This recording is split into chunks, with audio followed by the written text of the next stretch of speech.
దక్షిణాఫ్రికాతో test series లో white wash అయిన భారత క్రికెటర్ జట్టు వన్డే సిరీస్ లో మాత్రం ఆధిపత్యం చూపింది. ఇందుకు విరాట్ కోహ్లీ సూపర్ ఫామ్ ప్రధాన కారణం. 2 శతకాలు, ఓ అర్ధ సెంచరీతో 302 రన్స్ సాధించి ప్లేయర్ ఆఫ్ ది సిరీస్ గా నిలిచాడు. అటు సహచర ఆటగాడు రోహిత్ శర్మ సైతం సత్తా చూపాడు. దీనికి ముందు ఆస్ట్రేలియా పర్యటనలో hit man player of the series గా నిలవడం విశేషం.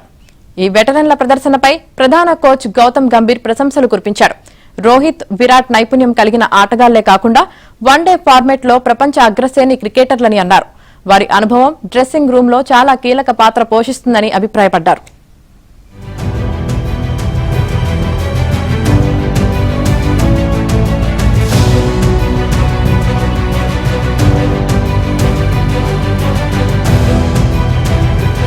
దక్షిణాఫ్రికాతో టెస్ట్ సిరీస్ లో వైట్ వాష్ అయిన భారత క్రికెటర్ జట్టు వన్డే సిరీస్ లో మాత్రం ఆధిపత్యం చూపింది. ఇందుకు విరాట్ కోహ్లీ సూపర్ ఫామ్ ప్రధాన కారణం. 2 శతకాలు, ఓ అర్ధ సెంచరీతో 302 రన్స్ సాధించి ప్లేయర్ ఆఫ్ ది సిరీస్ గా నిలిచాడు. అటు సహచర ఆటగాడు రోహిత్ శర్మ సైతం సత్తా చూపాడు. దీనికి ముందు ఆస్ట్రేలియా పర్యటనలో hit man player of the series గా నిలవడం విశేషం. ఈ వెటరన్ల ప్రదర్శనపై ప్రధాన కోచ్ గౌతమ్ గంభీర్ ప్రశంసలు కురిపించాడు. రోహిత్, విరాట్ నైపుణ్యం కలిగిన ఆటగాళ్లే కాకుండా వన్డే ఫార్మాట్ లో ప్రపంచ అగ్రశ్రేణి క్రికెటర్లని అన్నారు. వారి అనుభవం డ్రెస్సింగ్ రూమ్ లో చాలా కీలక పాత్ర పోషిస్తుందని అభిప్రాయపడ్డారు.